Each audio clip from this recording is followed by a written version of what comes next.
Imagine the scene. The sun has begun its slow descent over a misty English countryside. The year is 1385. You are trudging down a muddy cart path, weary from travel and the faint glow of lantern. Light flickers just ahead. That is your destination, the local tavern, not an inn, not a fine hall, but a humble, creaky, half-timbered tavern sitting squat by the road. Let us begin with arrival. Taverns in medieval Europe were not grand or majestic. Most were small, one or two room structures with an attached stable or shed. The structure would have wattle, and daub walls, an uneven thatch roof sometimes leaky, and the pervasive smell of animals, people, and wood smoke. Upon entering, you would not find a smiling barkeep or a roaring fire with a spit, roast in full swing. Instead, expect darkness. One or two tallow candles and a low hearth fire barely illuminate the heavy gloom. The scent of stale ale, sweat, dirt, and unwashed clothes hangs like a thick curtain. Benches are uneven. Floors are earthen or strewn with rushes to absorb spills and waste. Rushes are changed, supposedly, once a month. Sometimes less. The soundscape, murmuring voices, the clink of crude mugs, the occasional guffaw, and perhaps a snoring figure slumped in the corner. People arrived at taverns not for pleasure, but for necessity. Travelers needed food and drink. Locals needed a place to escape the oppressive labor of the day. Taverns weren't luxurious, they were social. If you arrived on market day, the crowd might be loud, rowdy. On a weekday, expect a quiet tension. Conversations blend into a thick, humming undertone. Complaints about tithes, gossip about the reeve, tales of a distant battle or plague outbreak. There were no menus. Food was what the tavern keeper had. Likely fare, pottage. A thick, bland stew of lentils, barley, herbs, maybe root vegetables. If you were lucky, a hint of meat. Ale was the drink of choice. Weak, cloudy, warm. Beer, as we know, it was foreign in most of England until hops arrived more prominently in the 15th century. Wine, only if you were in a wealthy town, and even then, it was sire, imported, and expensive. Most patrons brought their own utensils, a knife, maybe a spoon. No forks. Bowls might be communal. Wash your hands, possibly with a splash of grimy water in a basin near the entrance. Hygiene was theoretical. Let us pause here, close your eyes, imagine the air, thick with smoke, rank with odors, the warmth of bodies pressed too close, the soft slosh of ale in a wooden mug, the sharp, nasal twang of Middle English in full, flowing conversation. Now that we are seated half, soaked from rain and half, deaf from the din, let us explore what made the medieval tavern more than a shelter. This was the place where lives intersected, peasants and pilgrims, reeves and rogues, merchants and minstrels. Taverns were social glue. They were hubs of local life and loose talk. Much of this stemmed from the nature of medieval communication. Without newspapers, phones, or the internet, all news was word of mouth. Taverns served as the medieval town's bulletin board. Here, over mugs of weak ale, the latest whispers of the world passed lips, ears, and judgment. One might hear about the Lord's new taxes, the church's condemnation of some foreign heretic, or, if it was a particularly exciting night, which said to live on the edge of the moors. Rumors traveled fast, unchallenged and gloriously embellished. A baker's late deliveries could, by nightfall, transform into a tale of flyer hoarding and devilry. But it wasn't all gossip. Games were central to tavern life. Dice were common, made from bone or antler. They were crude and sometimes loaded. Cards, not yet. Card games would arrive later. In the 14th century, it was all about dice, skill, bluffing, and officiating.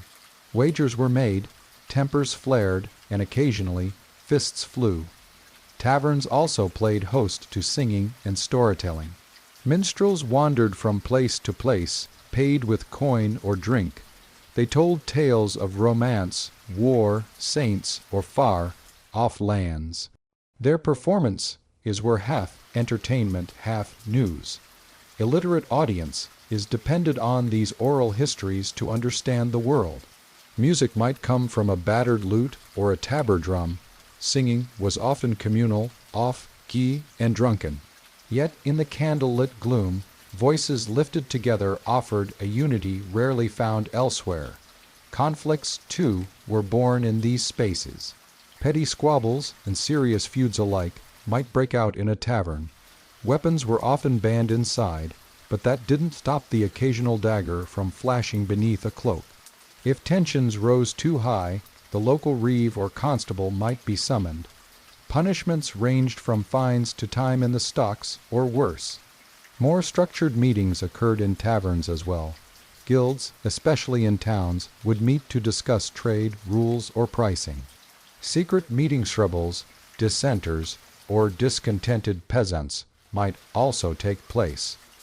The Peasants' Revolt of 1381. Many of its plans likely found voice in smoky rooms not unlike this one. The tavern was also a space for courtship and sex. Relationships formed under the influence of ale. Some women worked in or around taverns as serving girls or alewives. Others were unofficial sex workers. Taverns provided the anonymity and chaos that made such encounters possible, though always at social risk. So, while it may seem like a dull hovel at first glance, the medieval tavern was a bubbling pot of society. Within its dim walls lived the full range of human experience: joy, sorrow, rivalry, romance, conspiracy, and relief. Now, let us turn our attention to the people who stood behind the barrel, the individuals who stirred the pottage, tapped the ale casks, and listened to 1,000 whispered tales. We speak of the tavern keeper and, more often, the alewife. Alewives were a staple of medieval brewing. In fact, brewing in medieval England was overwhelmingly a female profession, especially at the local, small-scale level. Women brewed ale in their homes, often as part of regular household duties, and sold the excess.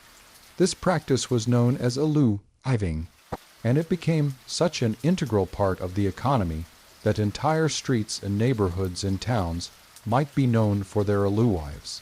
The ale itself was different from what we know today.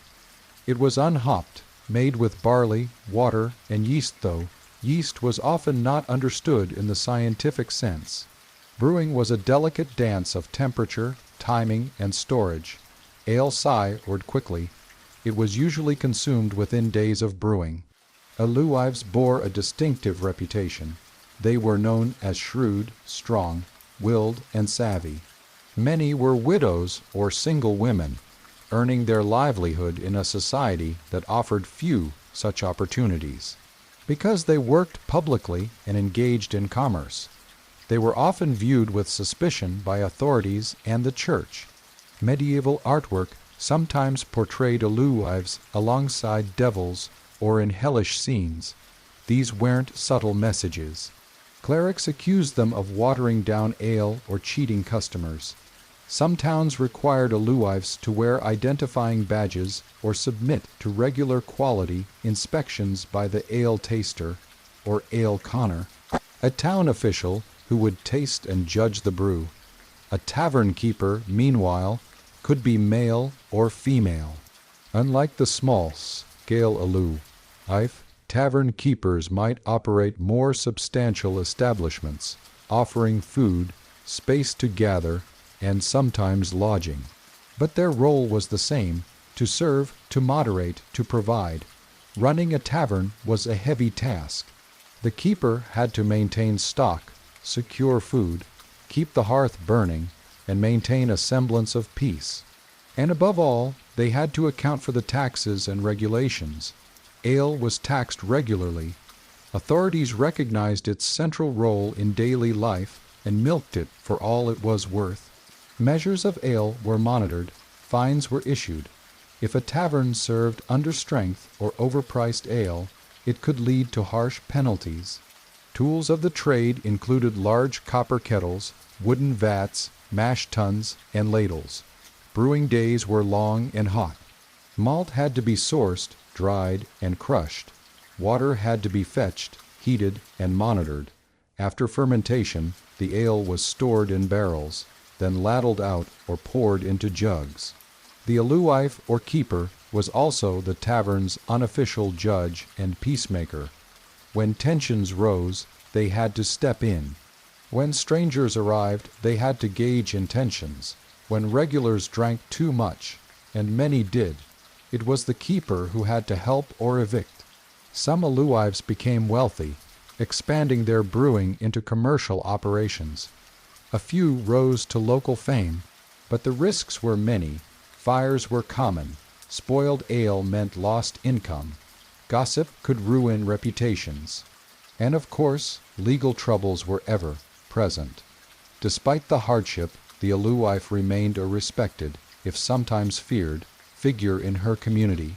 She knew everyone, she heard everything, and she served what everyone wanted, ale. Without Hero or her male counterpart, tavern would not function. The mugs would dry, the hearth would die down, and the lively world of the medieval tavern would collapse into silence.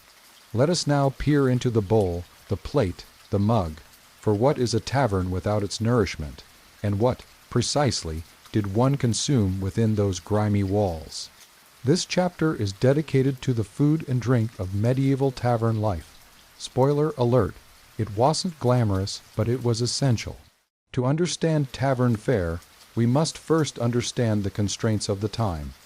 Medieval diets were shaped by class, season, religion, and region. Taverns, serving a mixed clientele, had to walk a fine line between availability and affordability. Unlike modern eateries, taverns rarely had a menu in the modern sense. Patrons ate what was cooking or went hungry. The staple dish, almost universally, was pottage. This thick, soupy concoction could be as simple as boiled barley and onions, or as elaborate as your host's resource is allowed. Ingredients were local and seasonal. Root vegetables in winter, greens in spring, perhaps leeks, cabbages, or peas in summer. Pottage was often flavored with herbs like parsley or sage, and thickened with bread. Meat was a luxury. In rural taverns, it might be available after a hunt or during feast days. More often, meat was shredded and stirred into pottage or used to flavor broth. Common meats included pork, especially salted or smoked, chicken, or offal. Beef was less common due to the labor value of cattle. Mutton was more frequent but tough. In coastal or riverine areas, fish played a greater role, especially during Lent or fasting days. Taverns might offer dried or salted fish, or even fresh eel or herring if lucky. Eels were common in England, caught in weirs and traps. They were cheap, oily, and nourishing. Bread accompanied nearly every meal. A tavern's bread might range from rough and coarse, made with barley or rye, to lighter wheaten loaves in wealthier areas. The poorest bread, called horse bread, included peas, beans, or even sawdust. One's bread was a marker of class. Cheese, butter, and eggs were valuable protein sources. Taverns with dairy animals might serve a tangy, crumbly cheese or offer curds in the pottage. Butter was prized but perishable. Eggs, seasonal and rare in winter, were cooked in stews or served boiled. As for drink, the primary offering was aluik, unfiltered and uncarbonated. It was consumed throughout the day, even by children, due to its safer profile compared to raw water. Water sources were often contaminated. Ale had alcohol content around 13%, enough to kill bacteria, but not cause serious intoxication unless consumed in quantity. In towns with foreign trade, taverns might stock Wynard or white, usually imported from France or the Rhineland. It was expensive, sour by modern standards, and often diluted with water. Spiced wine, or hippocras, was a luxury, sweetened and flavored with exotic spices like cinnamon or cloves. Mead, made from fermented honey, was consumed but more often in the upper classes or during celebrations. Cider and perry fermented pear juice were regional specialties in orchard-rich regions. Distilled spirits were virtually unknown until much later. Utensils were simple. Most diners brought a knife. Spoons were used but not always available. Forks were rare until the Renaissance. Hands did most of the work. Food might be served on trencher-stale bread used as platesser on wooden boards or pewter dishes. Communal bowls were common. Tavern food varied in quality. Some establishments earned reputations for hearty, honest fare. Others were accused of watering ale, serving rotten meat, or overcharging. Scandals over food quality could lead to official investigations, fines, or closure. Still, the tavern meal was an event, a time to nourish not just the belly but the spirit. Patrons gathered not just to eat but to talk, listen, and feel human after long hours of toil. The scent of onions and ale, the flicker of firelight on a greasy table, the murmur of voice saw created a warmth that went beyond calories. So the next time you sip a bowl of stew or tear a piece of rustic bread, remember the tavern table. It was crude, yes, but it was community, continuity, and comfort in a harsh world. The medieval tavern was a place of joy, laughter, and raucous celebration. But it was also a magnet for suspicion, surveillance, and strict control. This chapter takes us into the realm of law, regulation, and religious oversight. Because while the tavern may have served ale and stew, it also stirred up considerable anxiety among magistrates and monks alike. Why was the tavern viewed with such mistrust? For one, it was a space of freedom in a world defined by hierarchy and control. Within its smoky walls, serfs might joke with freemen, women might speak boldly, and strangers might talk in whispers. It disrupted the order. Authorities recognized the power of the tavern not as a military threat, but as a social one. Consequently, taverns were subject to an impressive number of laws, inspections, and fines. To open a tavern legally, one often needed a license, which could be denied or revoked at any time. In many towns, only a limited number of taverns were allowed to operate. Local officials such as the reeve, bailiff, or constable might inspect taverns for cleanliness, measure accuracy, and moral conduct. Towns appointed ale conners or ale tasters, whose job was to sample the brew and ensure it met strength and quality standards. These individuals were also expected to report short measures. When a pint was not quite a pintor, suspicious gatherings.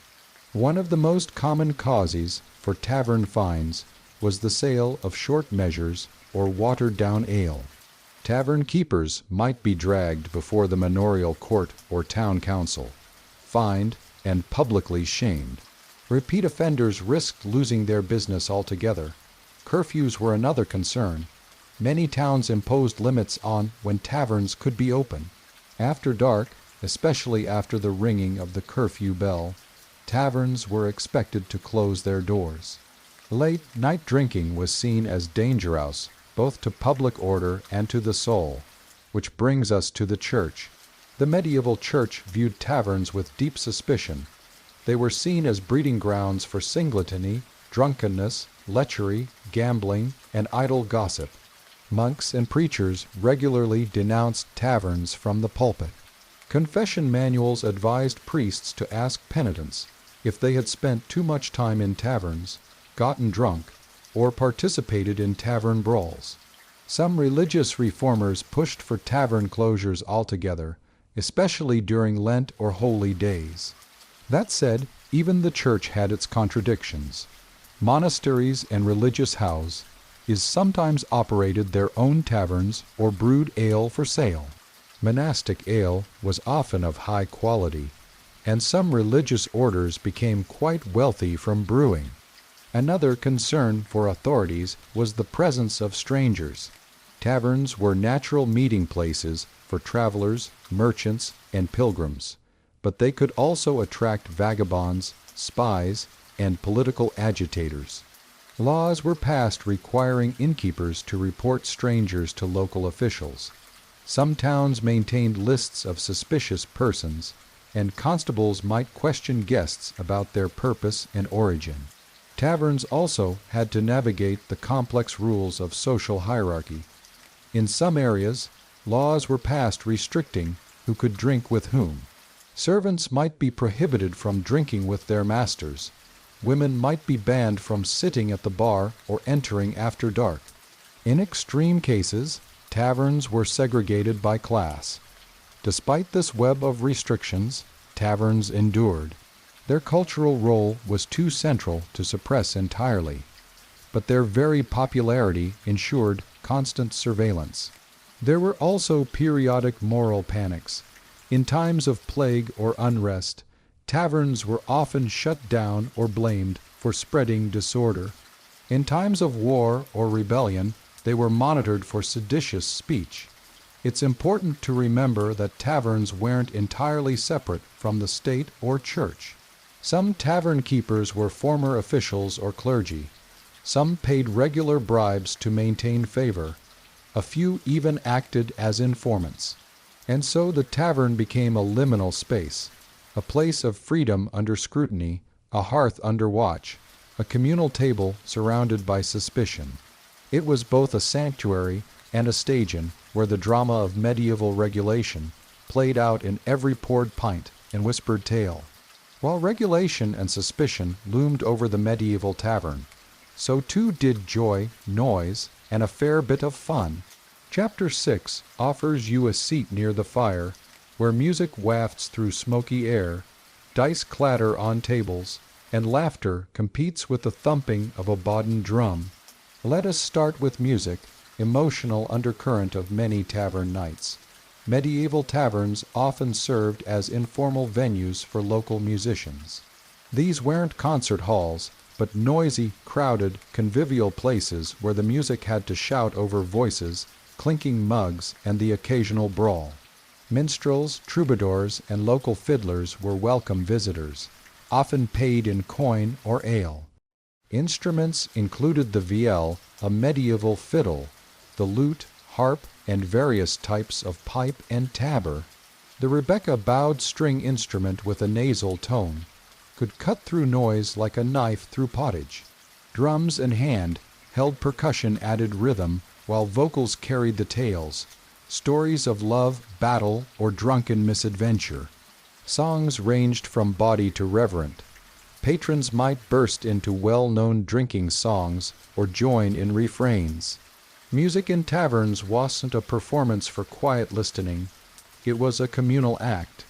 You sang, you clapped, you danced or you grumbled and requested something quieter. Dancing, though limited by space, was a part of the culture. Simple folk dances or group shuffles were common. The line between dancing and staggering was often blurred by alcohol. Games were another staple of tavern recreation. Dice games were ubiquitous. Simple six-sided dice were used for gambling or amusement. Games like Hazard a Forerunner to Craps were popular. Wagers could be small, a mug of ale, or significant, a week's wages. Cards appeared later in the medieval period, spreading from Islamic cultures through Italy and France. Early decks were handmade and expensive, so dice remained the more democratic choice. Board games such as Nine Men's Morris or Taffel, a precursor to chess, could be played with carved pieces on scratched tabletops. Quieter patrons might engage in storytelling. Oral tradition reigned supreme, and a good story could earn a traveler a free drink. Tales of local ghosts, distant wars, or scandalous clergy always went down well. Jokes, riddles, and tall tales kept the atmosphere lively. Drinking itself was a form of play. Ale, Feats or drinking competitions were not uncommon. These could be friendly or competitive, and sometimes involved elaborate roulessing a song before each drink, guess a number, perform a challenge. Inevitably, they ended in hiccups or sleep. Performance of another kind also choristers, fools, or actors might stop by. A makeshift puppet show or comic routine could unfold on a table with as much fanfare as a royal play. Satire and parody thrived in tavern spaces, where irreverence was the order of the evening. One mustn't forget the impromptu contests of strength or wit. Arm wrestling, finger wrestling, and even drinking duels occurred. The consequence is ranged from bruised egos to bruised ribs. Women were not always excluded from these activities. While some taverns barred them from participation, others welcomed them as singers, dancers, storytellers, or even ringleaders of the fun. Female entertainers sometimes blurred the line between performance and companionship, with varying degrees of respect or scandal. Despite the laughter, there were risks. Gambling debts could escalate into violence. Accusations of cheating were serious. Music too loud could annoy neighbors or invite clerical censure, but merriment persisted. Taverns filled a crucial role in a society with limited outlets for entertainment. There were no cinemas, no televisions, no smartphones, just human interaction, storytelling, and song. The tavern was a theater, casino, concert, and comedy club all at once. The merriment extended beyond the tavern walls. Annual fairs and feast days often ended in taverns, prolonging festivities. Town criers might even announce upcoming tavern events, musicians' nights, contests, or celebrations. So picture yourself again in that smoky room. The fire crackles. A bearded man strums a lute. A serving girl laughs as she carries a tray of mugs. Two men argue over dice. A third tells a story that makes even the old baker blush. Above it all, the mood is defiant, joyful, alive. This, too, was the medieval tavern, not just a place to forget your troubles, but a place to remember that joy was possible, even in the muddiest corners of the world. The tavern was not just a local hangout. It was part of a broader network that connected cities, villages, and crossroads.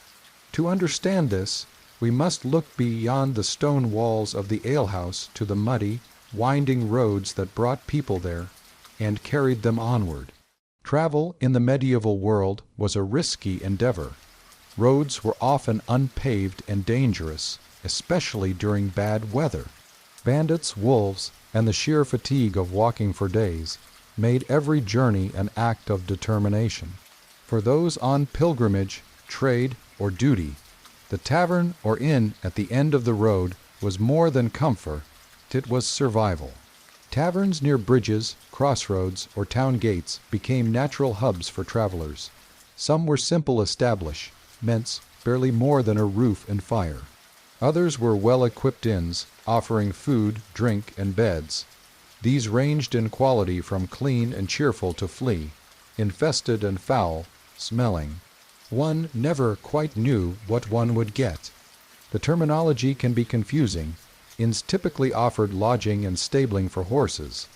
Taverns primarily sold drink, while alehouses were usually smaller, domestic affairs. However, in practice, the distinctions blurred. A larger tavern might have a few beds in the loft. An inn might serve hearty ale. The important point is that all provided a vital service to the weary traveler. Pilgrims were among the most common visitors. Traveling to holy sites like Canterbury, Santiago de Compostela, or Rome, they needed rest and sustenance. Taverns became mini-pilgrimage way stations, and some even catered specifically to pilgrims, with signs bearing scallop shells or crosses. Merchants relied on taverns to conduct business and exchange news. In the absence of reliable post or newspaper, the tavern was the information center. Deals were struck over mugs. Letters were read by candlelight. and news of war or opportunity was passed from mouth to mouth. Messengers and royal couriers had their own needs. Some inns were designated as official rest stops, with guaranteed food and shelter for those bearing royal seals.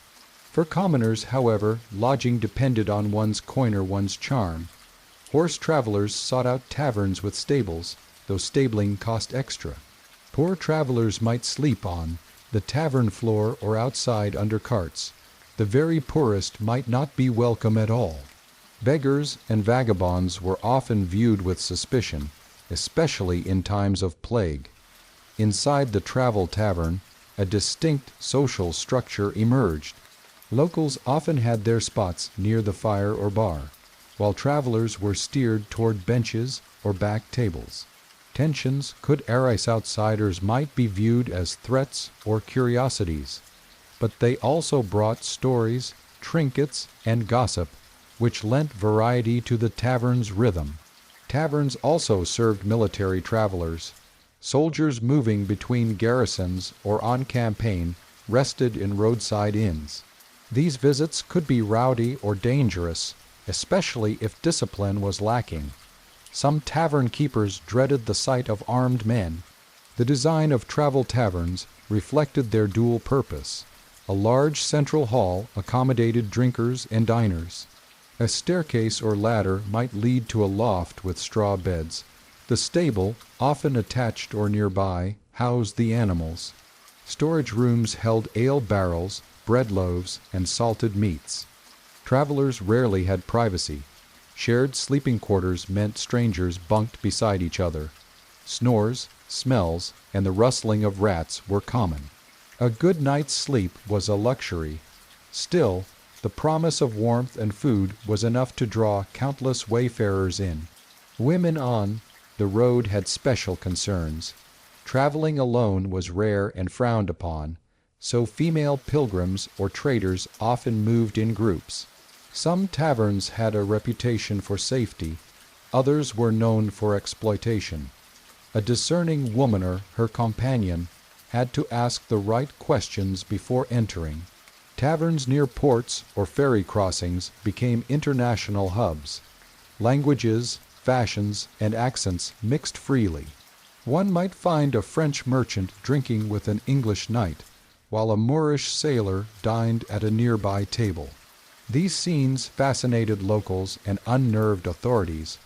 There was also a spiritual dimension to travel. Many believed that those who aided travelers earned blessings or indulgences. Some tavern keepers prided themselves on hospitality. Others saw travelers as easy prey for price gouging. Weather was a constant concern. Rain turned roads to sludge. Snow blocked paths. In such times, travelers might be forced to linger at taverns longer than expected. Extra food and lodging cost coin, so winter tavern life often involved negotiation or quiet desperation. Maps were rare, and directions were usually given by word of mouth. A tavern keeper became a kind of navigator, telling guests where to turn, which road was closed, or where the next inn could be found. Signs were few, but some taverns painted symbols or hung objects to identify them: Elvis a boot, a boar, a crown. And so the tavern stood at the intersection of place and motion. It was both destination and departure, an anchor in the chaos of travel. Its walls held the footsteps of pilgrims, merchants, spies, thieves, knights, and nobodies. The fireplace offered not just warmth, but a moment of rest between lives lived on the road. To understand the full scope of medieval tavern life, we must shift from the dusty roadside to the bustling urban core. If the countryside tavern was a flickering fire in the gloom of night, the urban tavern was a roaring hearth in the middle of an ever-turning city. Here, in the crooked lanes and crowded markets of medieval towns, taverns became theaters of commerce, rebellion, and daily life. City taverns were often larger and more varied than their rural counterparts. In cities like London, Paris, or Bruges, you might find dozens of taverns lining a single district, each with its unique clientele, character, and reputation. Some were little more than raucous alehouse, is tucked beneath the living quarters of a brewer. Others were sprawling inns with stables, kitchens, upper chambers, and multiple hearths. These taverns served as gathering points for the urban classes: merchants, journeymen, apprentices, artisans, and laborers. Wealthier patrons might frequent the more refined establishments, those boasting imported wines, clean linens, and skilled cooks. Meanwhile, the common folk gathered in rowdier venues, where sawdust covered the floor, ale was ladled from wooden barrels, and news spread faster than the plague. The location of a tavern told you a lot about its function. Near the market square, likely a hub for traders and customers looking to relax after bargaining. Close to the docks, a favorite of sailors, fishmongers, and smugglers. Near the cathedral, possibly more restrained, unless the clergy were known to sneak in for a quiet drunken act more common than officially acknowledged. Urban taverns existed in the shadow of city politics and guild regulations. The local guilds, especially brewers, coopers, and vintners' guilds, played a key role in determining how alcohol could be sold. These groups were fiercely protective of their privileges. Some taverns were run directly by guild members. Others operated just on the edge of legality, pushing boundaries in a highly competitive economy. In cities with active councils or mayors, taverns were often scrutinized.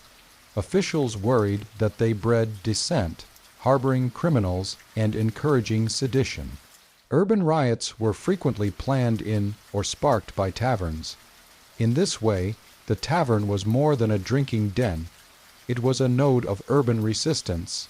Not all urban taverns were dens of vice. Many played a stabilizing role in city life.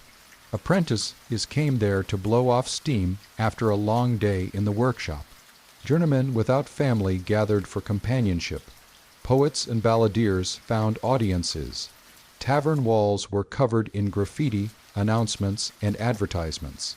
A lost dog, a stolen purse, a new shipment of wool might be posted beside a window pane or doorway.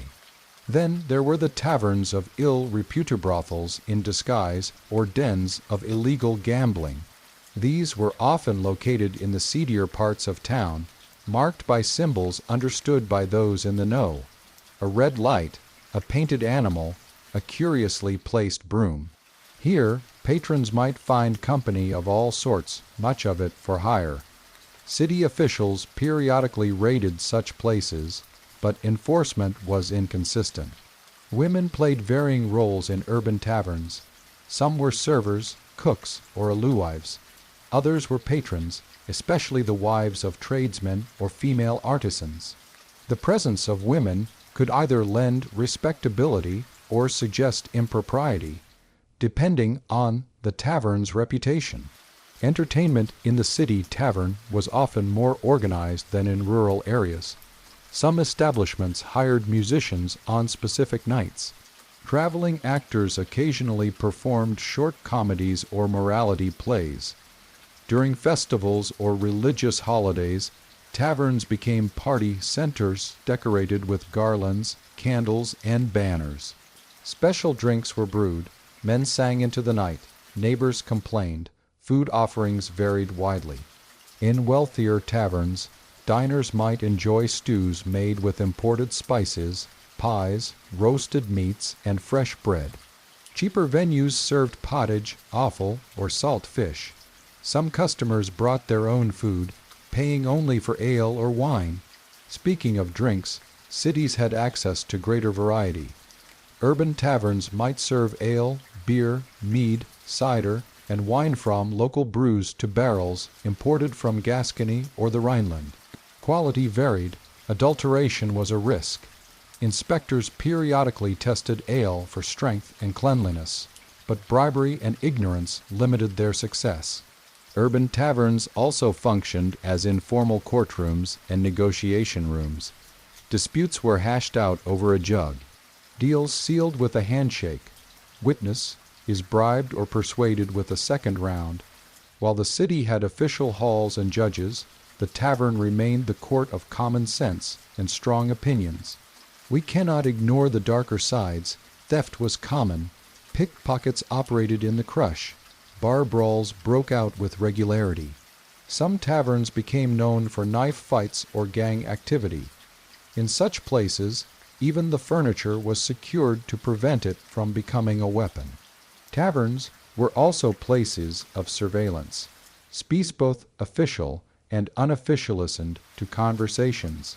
A barkeep might inform the constable about a seditious pamphlet, or he might tip off the pamphleteer about an impending raid. Power danced through these spaces in shadowy forms. The sounds of a city tavern were distinct. Bells from nearby churches, shouts from the street, the clatter of wooden cups, arguments in multiple languages, children crying, dogs barking, a wandering musician singing about lost love or heroic deeds. As night deepened, the tavern shifted mood. The respectable went home, shadows lengthened, candles burned low. Those remaining became louder or quieter, depending on their drink. Secrets were shared, love declared, challenges issued, and through it all, the tavern endured wooden beams absorbing the weight of 100,000 stories. The urban tavern was a microcosm of the medieval city itself, chaotic, vibrant, unpredictable, and essential. It was where classes met, rules bent, and the pulse of the street became a rhythm you could raise a mug to. The medieval year was punctuated by feasts, fasts, festivals, and holy days, each providing a unique backdrop for the tavern experience. In many ways, the tavern calendar was not only shaped by the rhythms of agriculture and religion, but also helped to shape them in return. As harvests rose and fell, saints were venerated or monarchs crowned.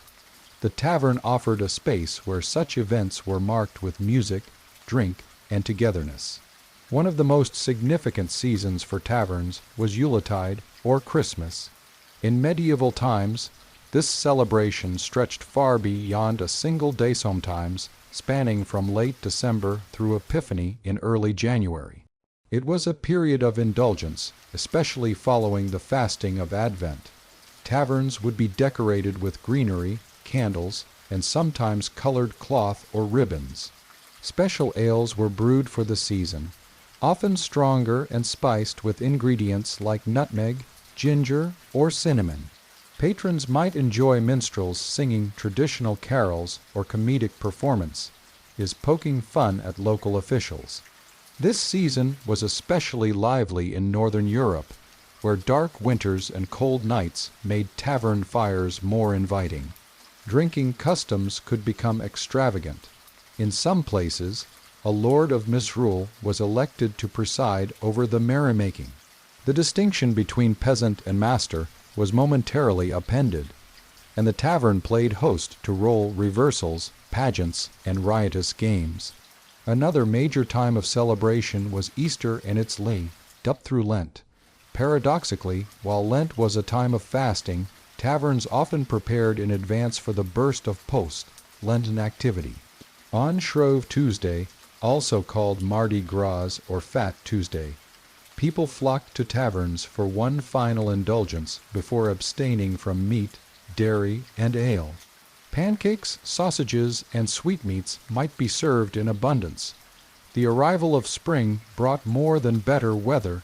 It also heralded the beginning of the planting season.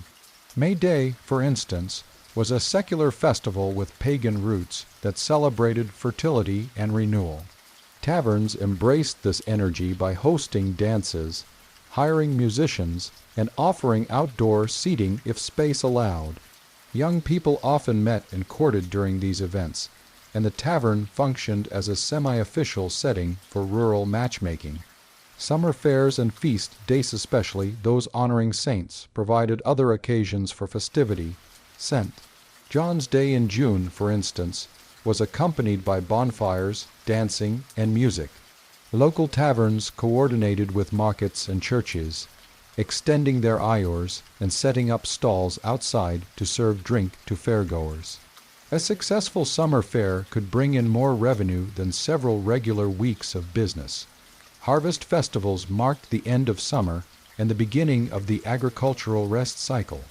These were among the most important seasonal celebrations in rural taverns, known variously as Lammas, Harvest Home, or simply the Harvest Feast. These gatherings mixed gratitude with relief. Ale flowed freely. Feasting tables groaned under the weight of pies, bread, roasted meats, and vegetables.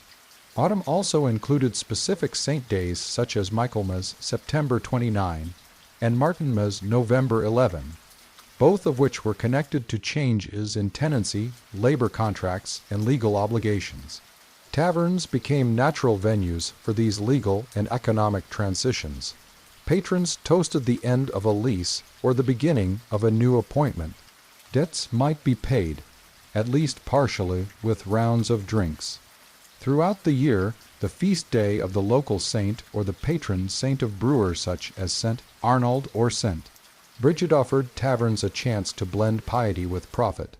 These were days when the clergy and commoners might mingle more freely, especially in towns with a strong religious presence. A tavern might hang the saint's image above its hearth, or offer a discounted drink in their honor. Royal celebrations were another opportunity. Coronations, weddings, or military victories were marked by public festivals, sometimes subsidized by the crown or local lord. In these moments, taverns were essential. They provided space, supplies, and a ready-made infrastructure for collective celebration. Flags and banners might be strung up, poems recited, toasts made, and on rare occasions, even free ale might be distributed by a generous noble or triumphant commander. Taverns also had their own anniversaries, the founding date, a family wedding, or the installation of a new aloo might all be excuses for a private tavern holiday. These events were sometimes open to the public or reserved for regulars, forming a tightly knit social calendar among frequent patrons. Religious fasts and prohibitions did not stop tavern activity entirely, but they did change its character. During Lent, patrons drank lighter ale or mead and avoided rich food. Some taverns even used this time to clean, repair, or brew in preparation for the Easter rush. It was not uncommon for tavern keepers to attend Mass more frequently or make charitable donations as a form of balance. Taverns were not just reactive during holidays, they also shaped them.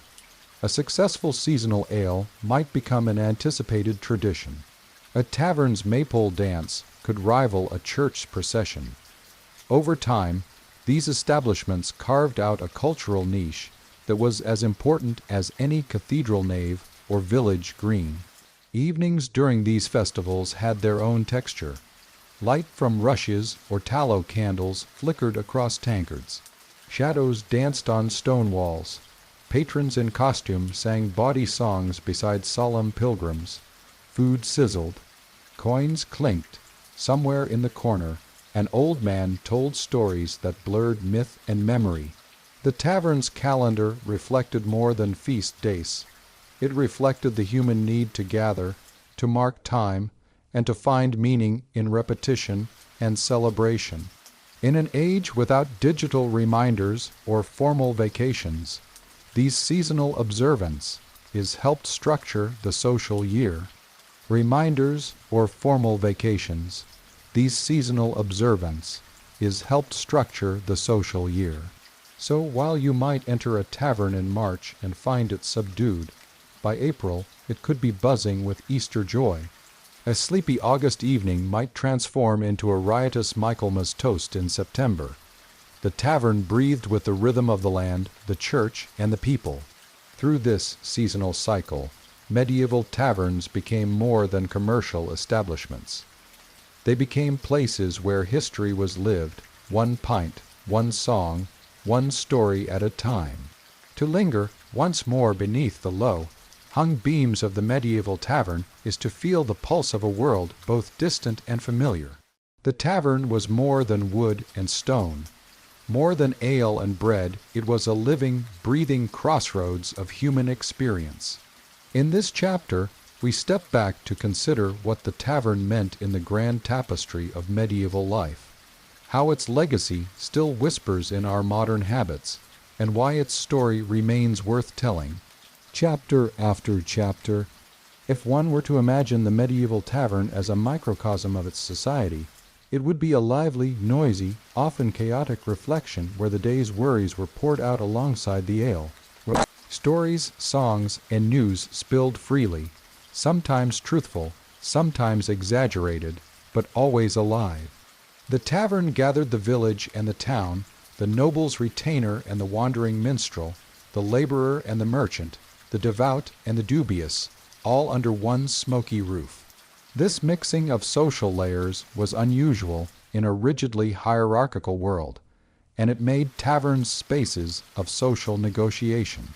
Conflicts could flare, alliance is form, romance is spark.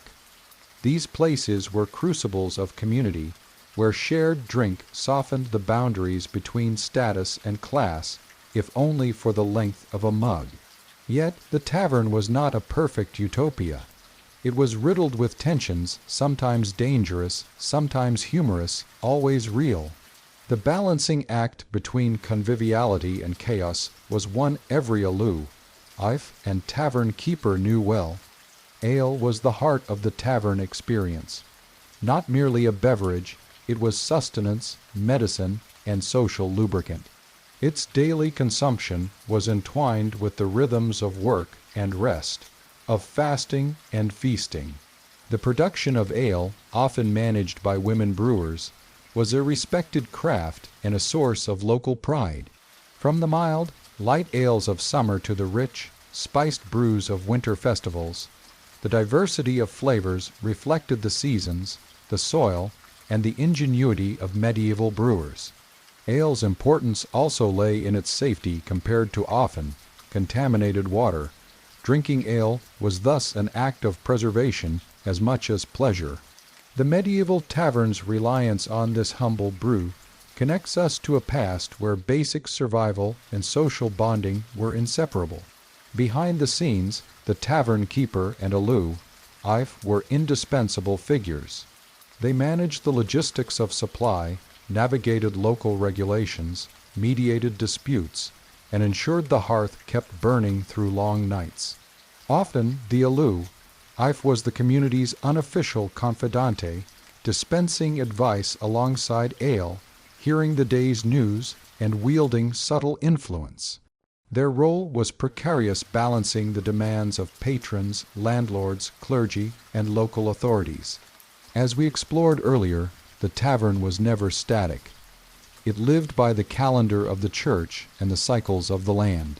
Seasonal feasts, saints' days, harvest celebrations, and royal occasions gave taverns reason to sparkle with decorations, music, and special brews. In these moments, the tavern was a stage for joy and a space for communal identity. The rhythms of these festivities brought comfort and continuity in an uncertain world. No matter the time or place, the tavern was a repository for stories told, retold, exaggerated, and transformed. Here, history and myth intertwined. Stories of heroic deeds, tragic losses, local scandals, and distant adventures circulated with the ale. The tavern fostered oral tradition and preserved community memory. This storytelling aspect made the tavern a space not only for drink, but for imagination and connection. The history of taverns continues beyond the medieval period. Over centuries, taverns evolved alongside society, transforming into the public houses, inns, and cafes we recognize today. They adapted to new laws, new tastes, and new social dynamics, but retained their core role as gathering places. Modern social venues, from neighborhood pubs to coffee shops, owe a debt to the medieval tavern's legacy. The story of the medieval tavern is not merely a curiosity of history. It speaks to the human desire to connect, to celebrate, and to find a place where one belongs. These themes are universal and timeless. By understanding the tavern's place in medieval life, we glimpse the roots of social rituals that endure. We see how ordinary people created spaces of meaning in their everyday lives, weaving together the practical and the poetic. This chapter serves as a moment of reflection, a raised mug in honor of all who found warmth and welcome in these smoky halls. Yet it is not the end. The story of taverns is vast, encompassing countless lives, countless places, and countless tales still waiting to be told.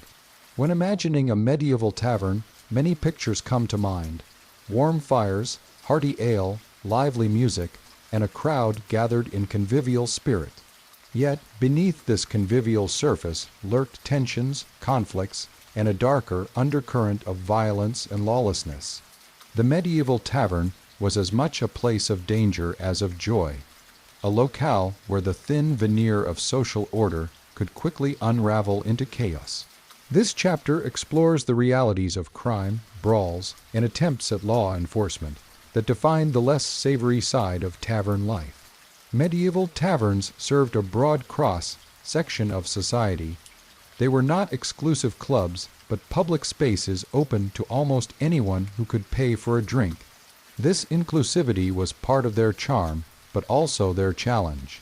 The mix of individuals ranged from peasants and laborers to traveling merchants and itinerant minstrels.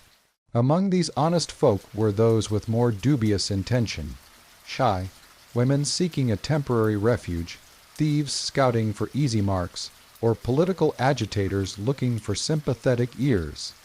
Alcohol, particularly ale and mead, was the lubricant of social interaction, but also the fuel for disputes. The effects of excessive drinking were well known and feared by authorities. Intoxicated patrons could become loud, aggressive, or reckless, turning minor disagreements into full-blown altercations. The crowded and often poorly ventilated taverns could quickly become hotspots for heated arguments and physical confrontations. Brawls in taverns varied in scale and severity. Many were spontaneous and involved only a few individuals, sparked by slights, insults, or misunderstandings. A spilled drink, a rude comment, or an unwelcome glance could ignite tempers. These fights were often resolved quickly, sometimes with the intervention of the aloof or tavern keeper, or the intervention of other patrons acting as peacemakers. However, more serious brawls could involve large groups and result in significant injury or even death. These fights might erupt along social, political, or ethnic lines. In towns with diverse populations, tensions between different groups could play out in the tavern. Sometimes rival factions, whether guild members, local families, or factions of mercenary-soused taverns as their battlegrounds. Weapon use in tavern brawls was a constant threat. While swords and daggers were often carried, open fights within taverns usually involved improvised weapon stools, tankards, broken glass, or even food. Some taverns banned weapons outright, but enforcement was difficult. Outside the tavern, on the streets, or in the tavern yard, fights could escalate with more deadly weapons. Keeping peace in such volatile environments was no small task.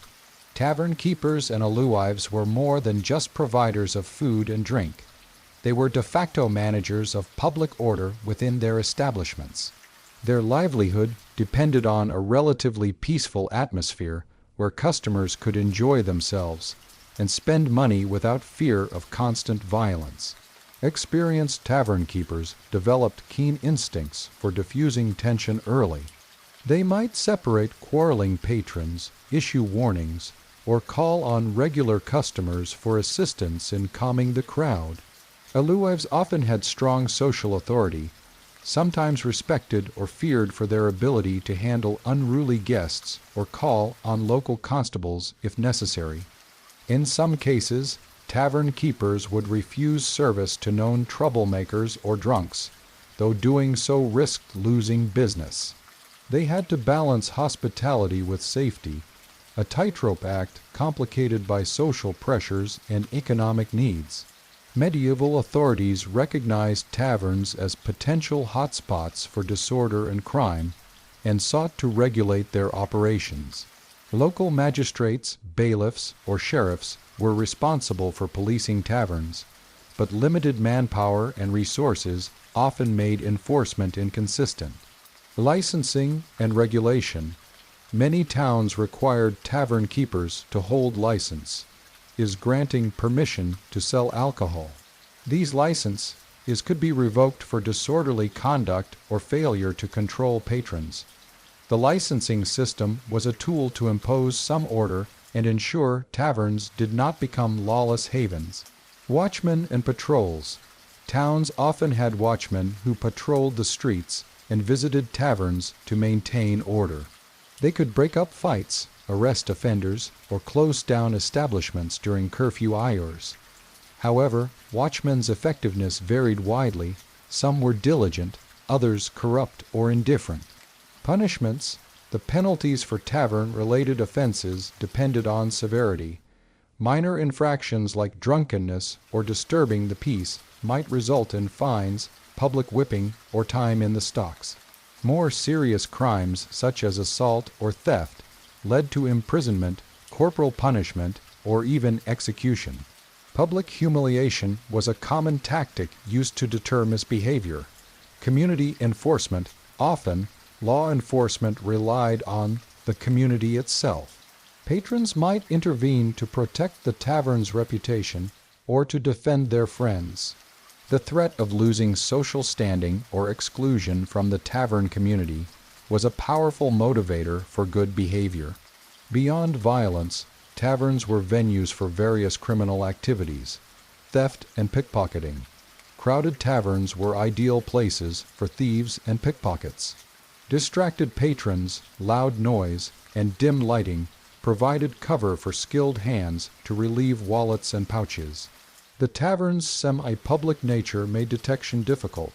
Gambling scams. Gambling was a popular pastime in taverns, ranging from dice games to card games. While some games were honest, others involved cheating, loaded dice, or collusion. Gambling disputes frequently sparked brawls or debts that led to further trouble. Illicit trade and smuggling. Taverns occasionally served as meeting points for illegal trades, whether contraband goods, stolen items, or forbidden substances. Smugglers and black market dealers might use the tavern as a front or rendezvous point. Political and religious dissent. Some taverns hosted secret meetings of political rebels, religious dissenters, or conspirators. Because taverns offered relative privacy, they became natural gathering spots for plotting or discussing forbidden ideas. Authorities often suspected taverns of harboring sedition. Taverns, because of their association with drunkenness, violence, and crime, were often looked upon with suspicion by the church and moral authorities. Sermons frequently condemned the alehouse as a den of iniquity, warning parishioners to avoid its temptations. Yet, for many common folk, the tavern was a necessary refuge from hardship and isolation. The social stigma did not eliminate the demand for these spaces, but added to their complex role as places of both social cohesion and disorder. The medieval tavern was a place of contradictions. It was a hearth of warmth and community, a place of laughter and song, but also a volatile arena where human passions ran high and danger lurked in the shadows. Crime, brawls, and law enforcement shaped the tavern experience as much as ale and merriment. Understanding the darker side of tavern life reveals the fragility of social order in medieval society. It shows how ordinary people negotiated space and behavior in public settings, and how authorities struggled to impose control without extinguishing the social vitality that made taverns so essential. The medieval tavern was, in all its complexity, a vivid reflection of the human condition capable of kindness and cruelty, celebration and conflict, community and chaos. Medieval taverns were not only physical spaces for drinking, eating, and socializing, but also rich cultural symbols that appeared repeatedly in literature, poetry, drama, and art. These portrayals reveal how deeply intertwined taverns were with the medieval imagination and collective identity. Exploring how taverns were depicted in stories and images uncovers layers of meaning about social life, morality, and human nature in the Middle Ages. The medieval period produced a wealth of written works, epics, romances, moral tales, and chronicles that frequently featured taverns as key locations. These settings were often scenes of drama, humor, or moral instruction. Chaucer's Canterbury Tales, one of the most famous literary works of the Middle Ages, Geoffrey Chaucer's The Canterbury Tales, late 14th century, prominently features tavern life. The pilgrims begin their journey at the Tabard Inn in London, a bustling tavern that serves as a microcosm of medieval society. The inn is a place of diverse characters, from knights to millers, each with a story to tell. The tavern functions as a social crossroads, setting the tone for the stories of adventure, romance, and comedy that follow. Medieval romances and epics. Taverns appear in many chivalric romances and epics, such as the Arthurian legends. Knights often meet at taverns or inns while on quests, sharing news or planning their next adventure. These venues offer respite and community, but can also be sites of intrigue, betrayal, or combat. For example, taverns may host rowdy gatherings where heroes prove their valor or face moral tests. Fabliaux and comic tales. Short, often bawdy tales called fabliaux commonly used taverns as settings for humor and satire. These stories exposed human folly, greed, and lust through vivid depictions of tavern patrons. The lively and sometimes coarse language of these tales reflects the rough and ready atmosphere of alehouses, with drunken mishaps and sexual escapades adding comic color. Moral and religious literature. On the flip side, taverns were often depicted negatively in religious writings and morality plays.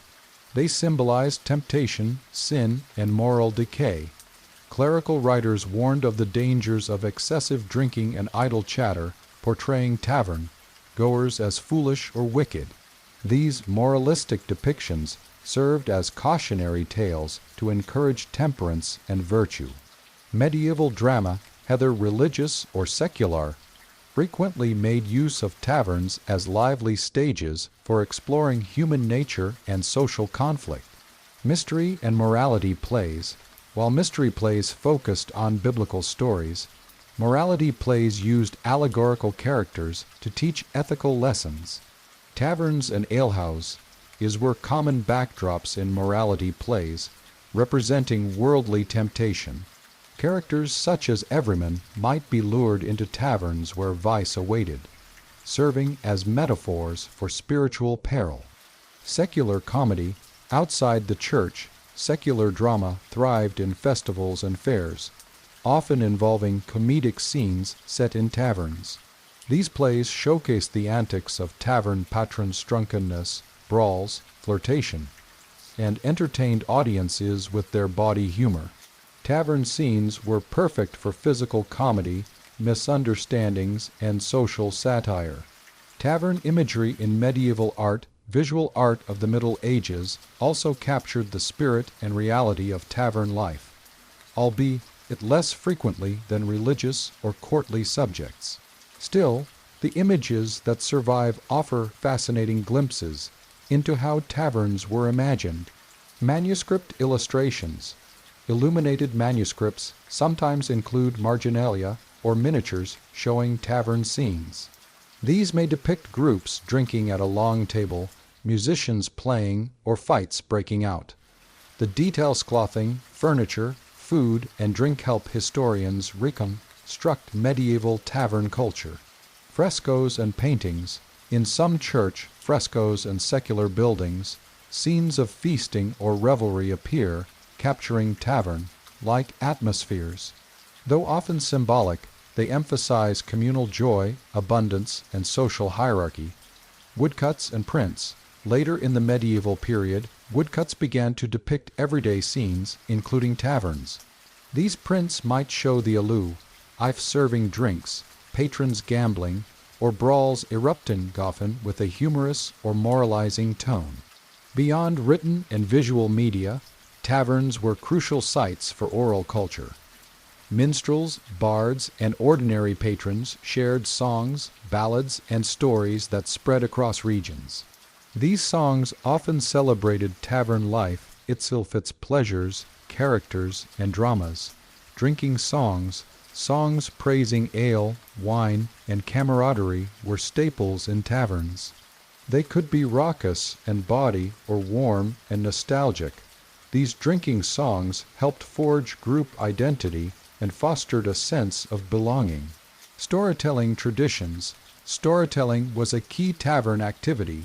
Tales of heroism, local legends, and humor were told and retold, evolving with each performance.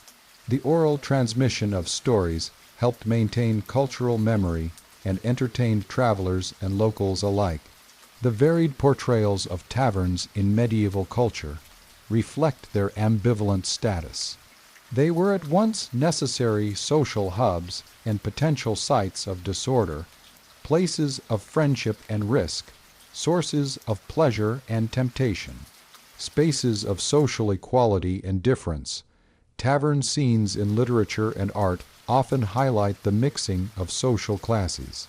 Lords might drink alongside peasants, and merchants share tales with soldiers. This mixing was unusual in medieval society, where hierarchy dominated most interactions.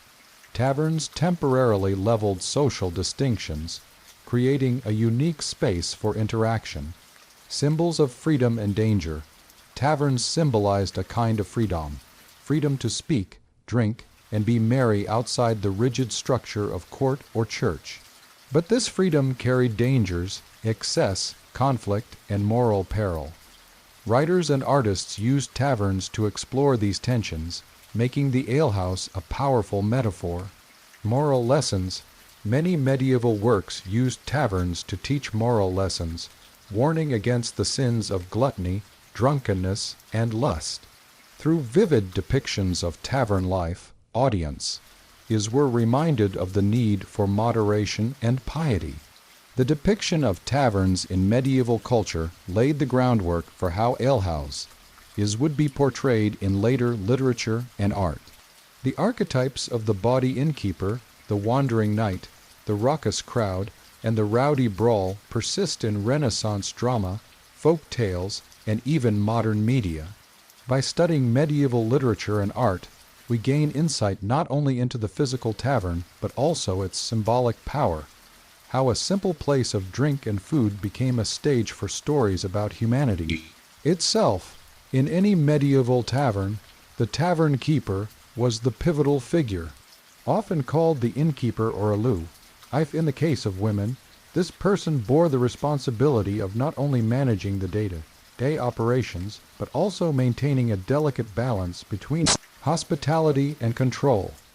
The tavern keeper was a businessperson who negotiated with local brewers and farmers to secure a steady supply of ale, mead, and foodstuffs.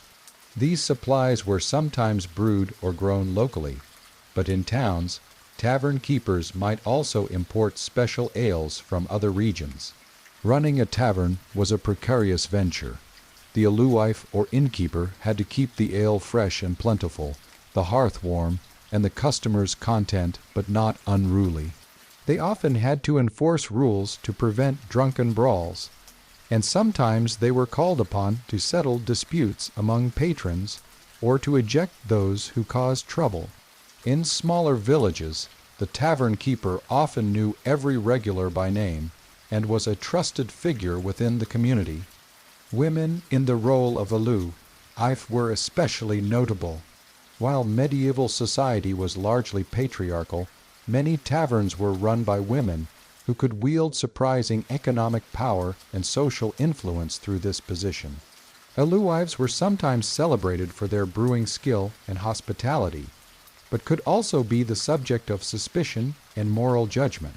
The Church, which viewed taverns as hotbeds of sin and excess, often criticized alewives as temptress, or source, of corruption. Despite this, the alewife was often a pillar of the local social fabric, offering advice, lending money, or mediating conflicts. The regular patrons of a tavern were a critical part of its character and success. These individuals, whether peasants, craftsmen, merchants, or laborers, found in the tavern a space for relaxation and socialization. For many, the tavern was the only place where the rigid hierarchies of medieval life seemed to soften. The composition of patrons varied greatly by location. In a village tavern, you might find farmers who came after a long day of work, sharing news and plans for the coming harvest. In an urban alehouse, the crowd could be more mixed tradesmen, apprentices, city officials, and occasional travelers. These regulars often formed clubs or informal societies centered on drinking together. These groups sometimes had names and their own customs and rituals. Drinking rounds where each member took a turn buying a round of ale, for the group fostered a sense of equality and fellowship. Such groups were essential to the social life of the town or village, providing support networks and a forum for exchanging news and gossip. Taverns located along trade routes or near city gates attracted travelers, pilgrims, and merchants. These visitors brought news from afar, stories of distant lands, and sometimes exotic goods. For the tavern, travelers were a vital source of income, renting rooms, buying food and drink, and paying for services like horse stabling. However, travelers also introduced unpredictability. Unlike the regulars, their loyalties and intentions were unknown. Some might have been honest merchants, others thieves or troublemakers. Tavern keepers had to balance generosity with caution, often relying on local reputation networks to judge who was trustworthy. Pilgrims traveling to religious sites often stopped at taverns. Though their presence was sometimes welcomed, it could be problematic if pilgrims drank excessively or disrupted local order. In some cases, taverns specialized in catering to pilgrim clientele, offering special foods and lodging. No tavern experience was complete without music and storytelling. Medieval alehouse is frequently hired or welcomed wandering minstrels, bards, and jongleurs who performed songs, recited poetry, and told tales. These entertainers played an important social role. Their music could lift the spirits of the crowd, encourage dancing, and create a shared emotional experience. Storytellers recounted heroic legends, local anecdotes, and humorous tales that entertained and instructed listeners. Some taverns developed reputations for the quality of their entertainment, drawing patrons from neighboring towns and villages. Musicians sometimes earned a share of the evening's earnings or were paid by the alewife. The presence of music and storytelling helped make the tavern a cultural as well as a social hub. Despite the convivial atmosphere, taverns were also sites of conflict and excess. Drunkenness often led to brawls, verbal disputes, and sometimes violent crime. The rowdy element included individuals who drank to excess, instigated fights, or caused disorder. Tavern keepers had to be vigilant against troublemakers. In some places, local authorities required taverns to maintain order, imposing fines or suspending license, as if fights broke out. Some alehouses employed guards or bouncers to keep the peace. Among the patrons, certain individuals were known troublemakers or outcasts. These could include vagrants, thieves, or disgraced nobles. While some taverns welcomed all comers for the sake of business, others tried to exclude disruptive elements. Women were not only alewives, but also patrons, entertainers, and workers within the tavern. While many medieval social spaces were gender segregated, Taverns were places where men and women mingled more freely, though not always comfortably. Women who frequented taverns ranged from respectable wives and daughters to prostitutes. Prostitution was often linked to tavern life, especially in urban centers, and some alehouses functioned partially as brothels. This association contributed to the ambivalent reputation of taverns in moral and religious discourse. Female entertainer singers, dancers, and storytellers also contributed to tavern culture. They might perform for tips or lodging, adding to the vibrancy of the atmosphere. In some rural taverns, children of tavern keepers and workers lived and worked within the establishment, learning the trade. Apprentices might help with serving, cleaning, and other duties, gaining practical experience. Outside of the tavern family, children rarely frequented alehouses. Medieval society generally kept children away from adult drinking environments, though this varied by region and social class. The mix of people in a tavern created a microcosm of medieval society, a place where social boundaries were at times reinforced and at others blurred. Lords and peasants might drink in proximity, though usually maintaining social distance. Local gossip, political news, and economic concerns circulated here, reflecting the wider world. The interactions within taverns could be friendly or fraught, but they were always lively. Through drink, song, and conversation, the tavern knit together individuals into a community that was part refuge, part stage for social performance. The tavern keeper's family was the backbone of the business, often working long hours behind the scenes. Spouses, children, and even extended relatives pitched in to help keep the tavern running smoothly. They might handle everything from cleaning and cooking to serving customers and bookkeeping. In many cases, the family home and the tavern were one and the same. The tavern keeper's wife or husband might tend the hearth, bake bread, or manage the brewing process. Children grew up immersed in the tavern atmosphere, learning the trade and sometimes inheriting the business. While these family members rarely received public recognition, their labor was essential. The success of a tavern was as much about their work as the public, facing tasks of the alewife or innkeeper. Though often invisible to the tavern, patrons, brewers, maltsters, coopers, and farmers were vital figures in the tavern ecosystem. Brewers produced the ale that was the lifeblood of the tavern, often following traditional recipes handed down through generations. The quality of their brew could make a tavern fame infamous. Coopers crafted and maintained the wooden barrels and casks that stored and transported ale. Without their skill, the ale would spoil quickly or leak away. Farmers supplied the raw ingredients, barley, hops, and herbs essential for brewing. These suppliers had close relationships with tavern keepers, who depended on them for consistent quality and quantity. In some cases, taverns brewed their own ale on site, employing a resident brewer or alew, skilled in fermentation.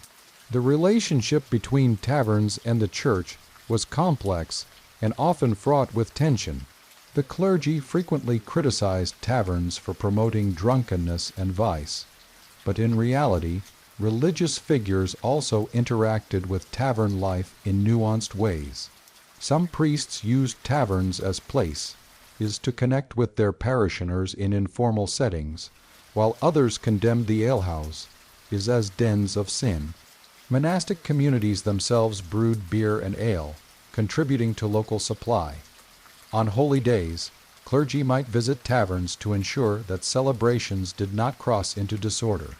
In some towns, tavern keepers had to swear oaths to uphold moral standards and maintain peace. Maintaining order within and around taverns was a community concern. Medieval towns often had night watchmen or constables tasked with monitoring tavern activity, breaking up fights, and enforcing curfews. These officers sometimes patrolled taverns, ensuring that licenses and regulations were respected. Tavern keepers cooperated with the authorities, aware that fines or closure could result from disturbances. In some places, the local lord or magistrate appointed a tavern inspector to oversee alehouses and prevent illegal activities such as gambling or prostitution. Taverns were not just places of leisure. They were crucial centers for information exchange.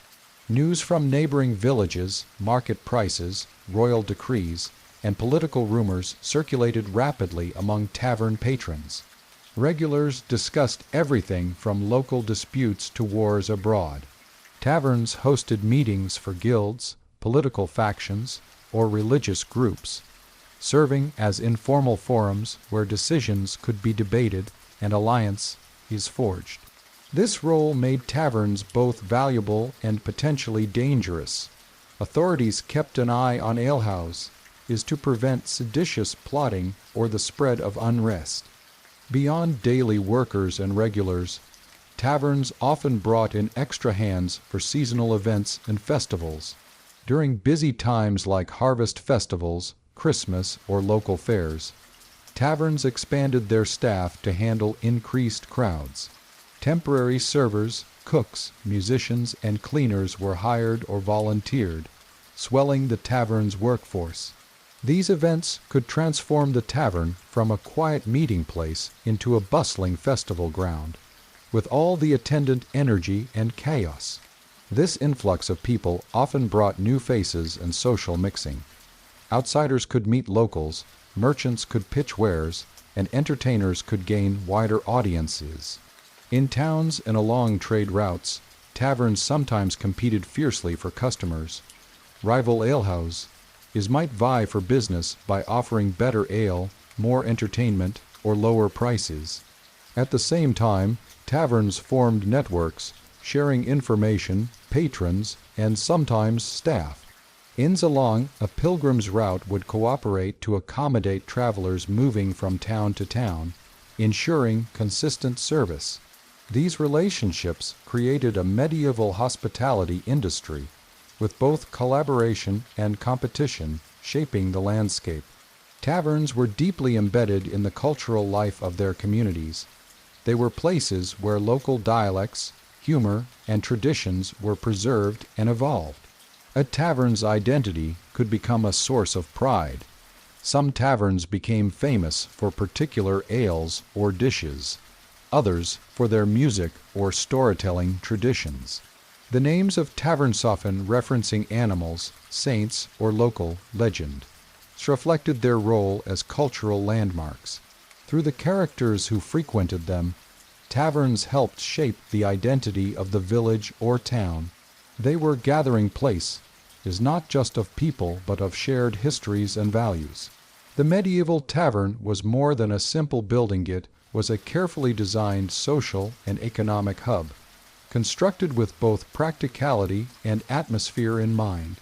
Understanding the architecture and layout of these establishments helps to illuminate how they functioned in daily life and how the physical space shaped interactions, business, and community. Where a tavern was located significantly influenced its design and clientele. Village taverns were often centrally located near the market square, church, or crossroads, making them accessible to locals. Town taverns were sometimes clustered in busy streets, near city gates or market places. Roadside taverns or inns were typically found along trade routes, near bridges or river crossings, catering primarily to travelers. Each location presented different needs. Village taverns prioritized communal gathering space for locals, while roadside inns emphasized lodging and stabling for horses. Town taverns often had to maximize space, accommodating larger crowds and diverse social groups. Medieval taverns were usually constructed from locally available materials, which influenced their durability and appearance. In Northern Europe, timber framing with wattle and daub infill was common, while in stone-rich areas, taverns might have stone walls with wooden interiors. Roofs were thatched in rural settings or tiled in towns. The buildings were often simple, rectangular or L-shaped, with a central hearth for warmth and cooking. Windows were small, with wooden shutters or oiled cloth to protect from weather while allowing some light. Glass was rare and expensive, usually reserved for wealthier urban taverns. The ground floor served as the public space where ale was served and guests gathered, while upper floors might contain private rooms for lodging or storage. Cellars were essential for storing barrels of ale and food, taking advantage of cooler underground temperatures. At the heart of the tavern was the hearth, a large open fire that provided warmth, light, and a place for cooking. The hearth was often centrally located, with benches or tables arranged around it. In colder months, the hearth was crucial for comfort and social cohesion. Tables were generally heavy wooden planks, sometimes rough and uneven, accompanied by stools or benches. Patrons often shared tables, which encouraged conversation and mingling. The lay, outbalanced between open communal space and more private nooks for smaller groups. Lighting was minimal, typically rushlights, tallow candles, or oil lamps, producing a flickering, shadowy atmosphere. This dimness added to the intimate and sometimes mysterious feel of the tavern. Unlike modern bars, medieval taverns did not have a dedicated counter for service in the way we might expect. Instead, ale was often kept in barrels or casks behind the tavern keeper's area. Drinks were drawn by hand, sometimes through taps or by ladling from large vessels. The tavern keeper's station was a hub of activity where ale was measured, payments taken, and disputes settled. This area was usually near the hearth, allowing the alewife or innkeeper to keep an eye on patrons and the overall atmosphere. Many taverns doubled as inns, offering rooms for travelers to sleep. These rooms varied in size and quality, from simple shared dormitories to private chambers with beds and furnishings. Sleeping quarters were typically upstairs, accessible by narrow, often steep staircases. Furniture was sparse, wooden beds with straw mattresses or rushes, simple chests for belongings, and occasionally a table and chair. Sanitation facilities were minimal. Chamber pots were used indoors, emptied outside. Privies latrines might be located near the back or in an outhouse. Roadside taverns and inns especially needed facilities for horses and carts. Stables were often attached or nearby, with space for feeding and watering animals. This made taverns essential resting points for travelers and traders. Storage rooms held barrels of ale, sacks of grain, firewood, and food supplies. Proper storage was vital to maintain the quality of goods and keep the tavern running smoothly. Decorations in medieval taverns were functional more than aesthetic, but they still contributed to the atmosphere. Walls might be adorned with simple tapestries, coats of arms, or religious icons. Animal heads, hunting trophies, or local crafts were sometimes displayed. The scent of smoke, ale, wood, and cooking food created a distinctive sensory environment. The sounds of conversation, laughter, music, and the clinking of tankards filled the air, adding to the lively ambience. Architectural features varied widely depending on region and era. For example, English alehouse is in the late medieval period might have large communal halls with long tables, while German or French taverns often had smaller, more intimate rooms. Urban taverns tended to be multi-story, reflecting the density of town life, while rural taverns were usually 1 or 2 stories. Over time, taverns evolved with changes in building technology, regulations, and social customs. The hearth was arguably the most important architectural feature inside any medieval tavern. Often a large, open stone or brick fireplace, it was the source of heat during cold months and the place where food and drink were prepared. Its central location meant it was a natural gathering spot, where patrons would sit around to share warmth and conversation. Smoke from the fire typically rose through a chimney or a hole in the roof, but ventilation was imperfect. This often left the interior filled with a smoky haze, contributing to the tavern's characteristic smell mixture of wood smoke, ale, and cooking. The hearth's design varied by region. Some featured a large open hearth that doubled as a cooking area, with spits for roasting meat. Others had smaller fireplace, supplemented by portable braziers or firepots. The intensity and warmth of the fire influenced the comfort of the space, with more prosperous taverns investing in larger hearths or multiple fires.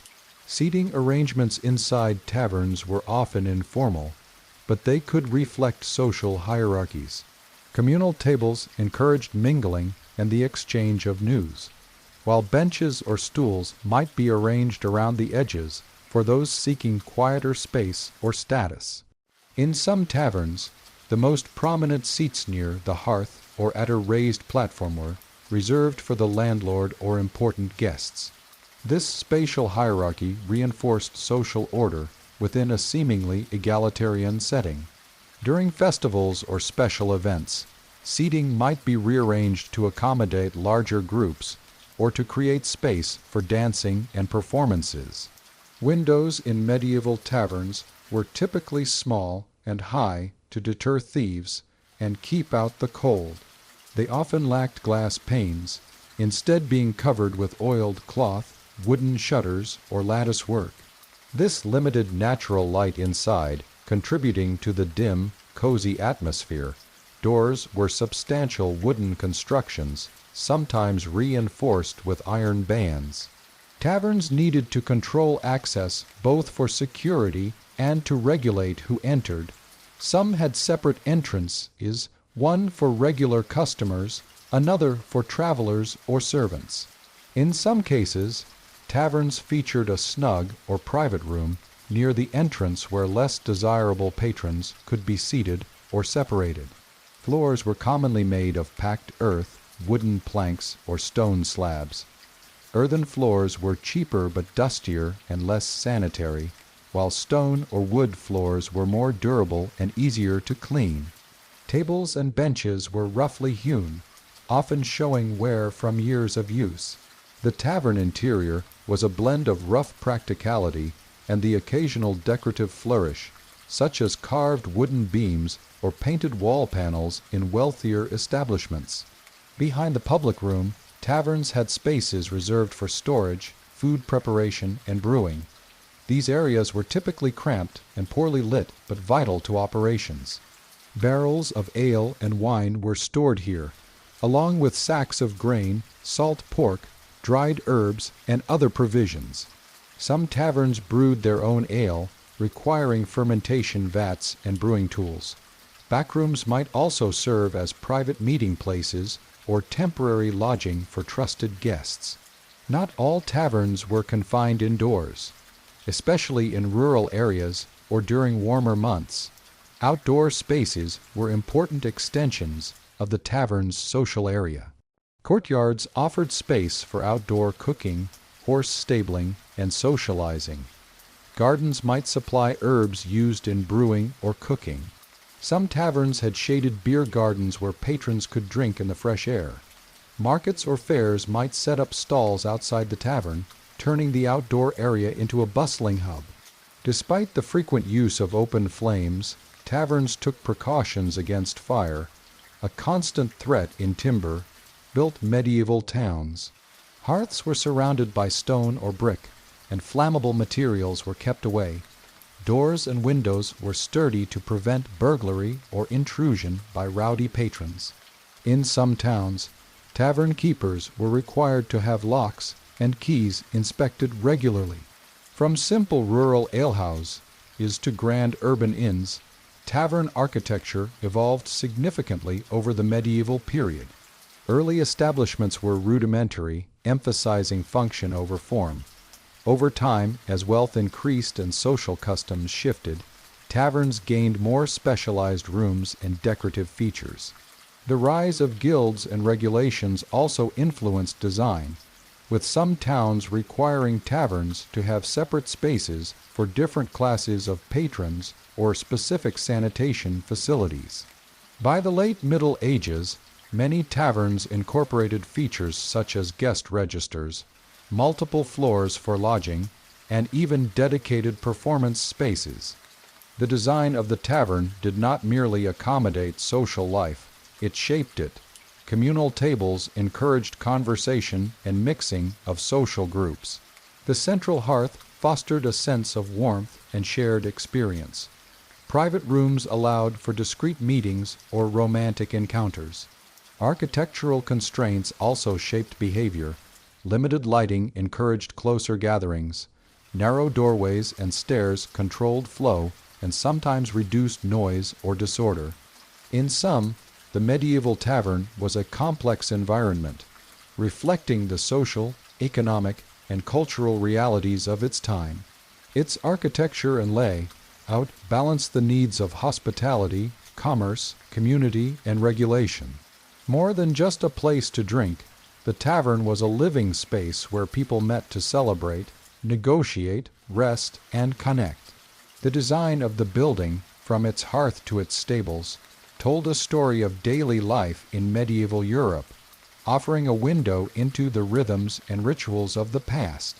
Medieval taverns were lively social centers, bustling with a diverse crowd ranging from peasants and laborers to merchants, travelers, and sometimes minor nobility.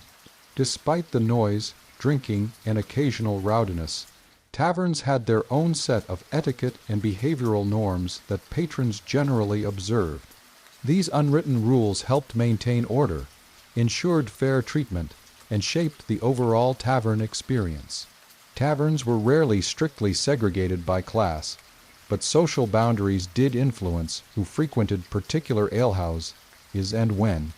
Most village taverns primarily served local farmers, craftsmen, and laborers, while urban taverns could see a wider range of patrons, including guild members, merchants, and traveling officials. Some taverns explicitly barred certain groups, such as women, foreigners, or known troublemakers, though enforcement varied widely. Others might be known as gathering spots for a particular profession or social group, like sailors or soldiers. During busy festivals or fairs, the usual social boundaries often blurred, as everyone gathered to celebrate. However, even in these moments, basic manners and respect for the host's rules were expected. Upon entering a tavern, it was customary to greet the alewife or tavern keeper with a polite nod or word. Respecting the keeper was important, as they controlled the flow of drink and could refuse service to unruly customers. Greeting fellow patrons was more flexible. Among regulars, friendly exchanges and jokes were common, but newcomers or strangers might initially be met with suspicion or silence until trust was earned. In some taverns, especially in towns, greeting the lord of the manor or other local dignitaries was essential. Failing to do so could lead to social faux pas or even trouble. Space in medieval taverns could be limited, especially in rural or smaller establishments. Patrons were expected to share tables and benches, often squeezing in with strangers. Offering a seat to a newcomer or a person of higher status was a sign of respect. Conversely, claiming a large space for oneself without sharing was frowned upon. In some places, the concept of first come, first served applied, but regulars might have preferred spots or reserved seating, informally recognized by the community. Unlike modern bars where patrons often buy drinks individually, medieval taverns operated on a variety of systems. Some customers ordered one drink at a time, while others might pay for a round or butt of ale, which was then shared. Patrons generally paid upfront or as they drank. Attempting to avoid payment was a serious offense and could result in being thrown out or worse. When ordering, it was polite to specify quantity and sometimes the type of ale, mead, or wine desired. Compliments to the alu, ifon. The quality of the brew were appreciated and could earn better service. The alu, if, or tavern keeper was more than just a bartenderthy, were the gatekeepers of the establishment's atmosphere. They set the tone by encouraging good behavior, intervening in disputes, and managing rowdy patrons. Respect for the alu, if was essential. Insulting or challenging her authority could lead to being barred from the tavern. In some taverns, the aluwife also took on roles like judge in minor disputes, mediator in business dealings, or even matchmaker. Taverns could be rough places, but even in the midst of boisterous fun, certain behaviors were discouraged or punished. Acceptable behavior included singing, storytelling, and playing music, participating in games like dice or board games, engaging in friendly conversation or debate, drinking responsibly and sharing rounds. Unacceptable behavior included excessive drunkenness leading to violence, theft or cheating at games, insulting or threatening other patrons, disorderly conduct that disrupted the tavern. Fighting was not unheard of, but tavern keepers tried to prevent it, fearing damage to property or loss of customers. Some taverns employed bouncers or had arrangements with local watchmen. Medieval tavern drinking was often accompanied by specific customs and rituals that fostered camaraderie and social bonds. Toasting was a key ritual. Patrons would raise their tankards to honor a person, a saint, the aluwife, or an event.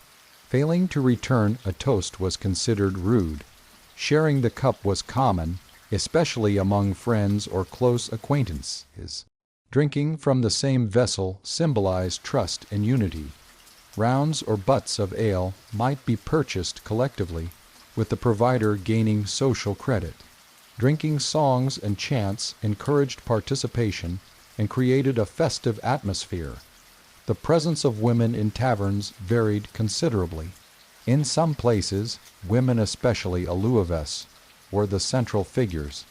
In others, women were discouraged or even banned, particularly in stricter religious regions.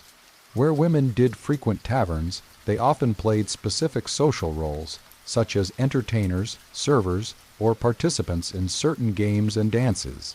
For men, taverns were often spaces of male bonding, but that did not exclude the presence of couples or families in more community-oriented establishments. Given the sometimes volatile mix of personalities and drink, disputes in taverns were common. However, violence was not the preferred solution. Tavern keepers often acted as informal judges, mediating disputes or arranging compensation. Local authorities might be called if matters escalated. Patrons were expected to settle differences without resorting to weapons or public brawls. Respecting this code helped maintain the tavern as a safe and welcoming space. During festivals, holidays, or tavern-sponsored celebrations, usual rules could be relaxed. Role reversals, Lord of Misrule ceremonies, and boisterous games might temporarily override strict decorum. However, even during these times, basic respect for the host and others was maintained to avoid chaos. When departing, patrons generally thanked the aluwife or tavern keeper and bid farewell to fellow guests. It was customary to leave promptly unless invited to stay longer. Littering, damage, or leaving unpaid tabs were serious offenses and could result in banning or fines. The unwritten rules of tavern behavior reflected broader societal norms and helped maintain a space where diverse people could come together. In the medieval alehouse, etiquette was a balancing act between freedom and order, revelry and respect. By observing these codes, patrons ensured the tavern remained a hub of community life, storytelling, and fellowship. Medieval taverns were predominantly male spaces, but women played vital and multifaceted roles within them. From managing alehouse is as alewives to entertaining patrons and even participating as guests in some cases. Women shaped the culture and operation of taverns in profound ways. Understanding the role of women in these establishments sheds light on the complexities of medieval society, gender dynamics, and the economics of drinking culture. The alewife was the central female figure in many taverns. Often married to or related to the tavern keeper, or sometimes the keeper herself, she managed the brewing, serving, and running of the establishment. Before the rise of commercial breweries, ale was typically brewed on site or locally. The alewife was frequently the primary brewer, a skilled craftswoman who balanced ingredients, fermentation, and flavor. Brewing ale was a demanding process requiring knowledge of grains, water, yeast, and spices. Alewives developed recipes passed down through generations, sometimes adding special ingredients for seasonal ales or medicinal purposes. Beyond brewing, alewives oversaw the tavern's finances, purchased supplies, and handled payments. They negotiated with suppliers and customers alike, navigating the delicate social balance of hospitality and commerce. Their authority in the tavern could be considerable. They managed staff, maintained order, and often adjudicated disputes. In some towns, alewives were licensed by guilds or municipal authorities, emphasizing their importance in the economy. The legal position of women in medieval taverns was complex. While tavern keeping provided economic independence for many women, social norms restricted their broader freedoms. In many regions, alewives needed official license, to brew and sell ale. These licenses were sometimes tied to marriage or family relations, limiting women's ability to operate independently. Municipal authorities kept records of licensed alewives and taverns, and violations could result in fines or closure. Some women challenged these regulations, operating unlicensed alehouses in defiance of local laws. Alewives often faced ambivalent social attitudes. On one hand, they were respected as essential providers of a necessary commodity and social hubs. On the other, stereotypes sometimes painted them as disreputable or morally suspect, especially when taverns were linked to rowdiness or immorality.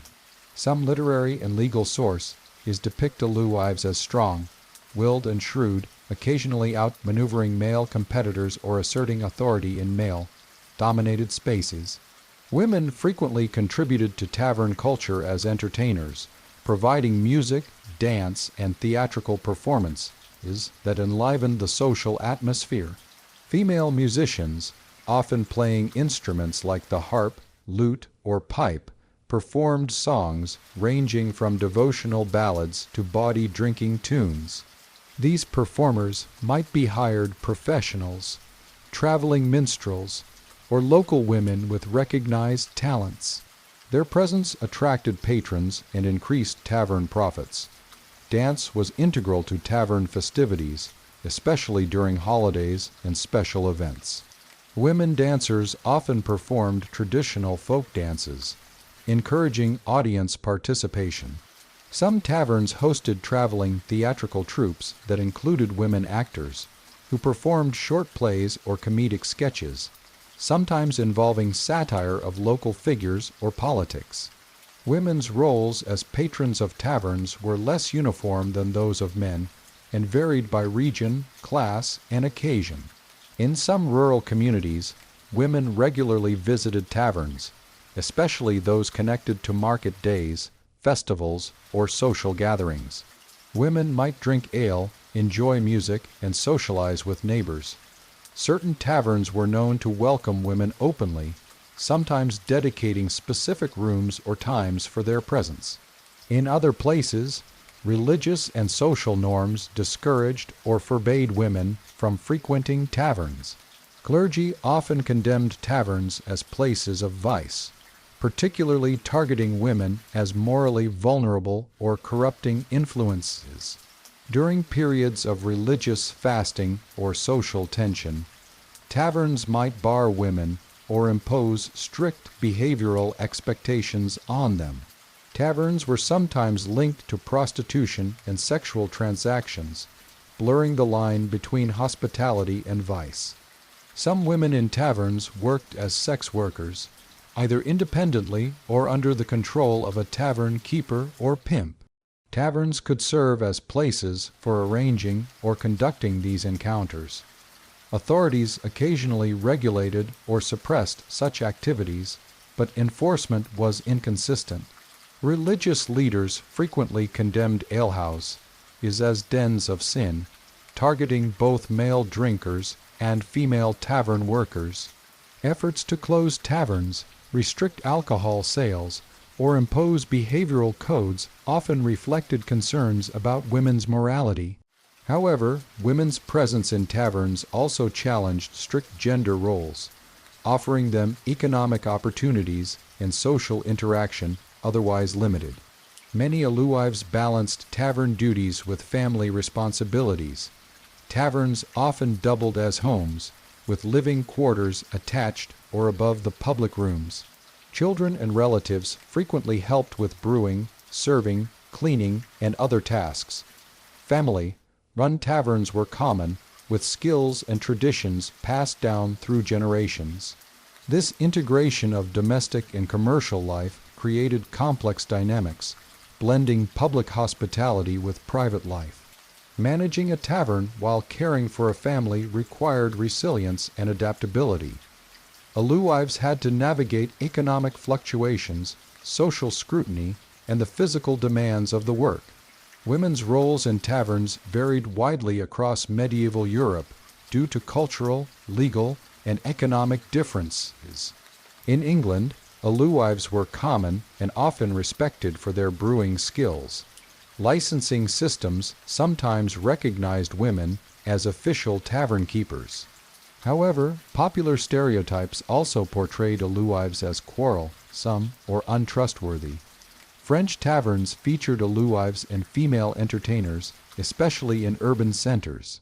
The influence of Catholicism created complex tensions around women's tavern participation. In German-speaking regions, women brewers known as Bierfrauen were influential, with guilds regulating brewing practices. Some women operated independent taverns, enjoying considerable autonomy. In Scandinavia, women's roles in taverns included brewing, serving, and entertaining. The cold climate made taverns important social refuges, and women were central to maintaining their warmth and hospitality. Over the medieval period, women's roles in taverns evolved in response to economic changes, urbanization, and shifting social attitudes.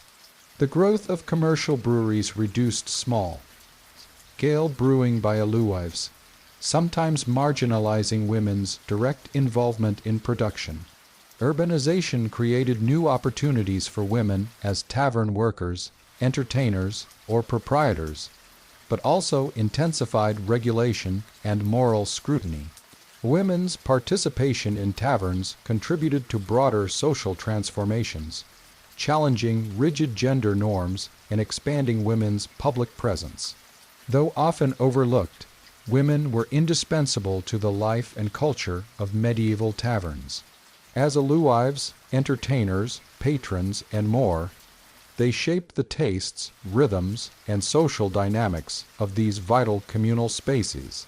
Their stories reveal the interplay of gender, economy, and culture in medieval Europe, reminding us that the history of taverns is as much a history of women as of ale and revelry. When imagining a medieval tavern, it's tempting to picture a simple, cramped room with rough wooden benches, flickering candles, and the steady murmur of patrons drinking ale.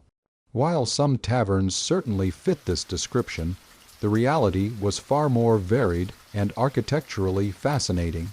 Medieval taverns were complex spaces designed not only to serve ale, but also to accommodate social interaction, commerce, and sometimes lodging.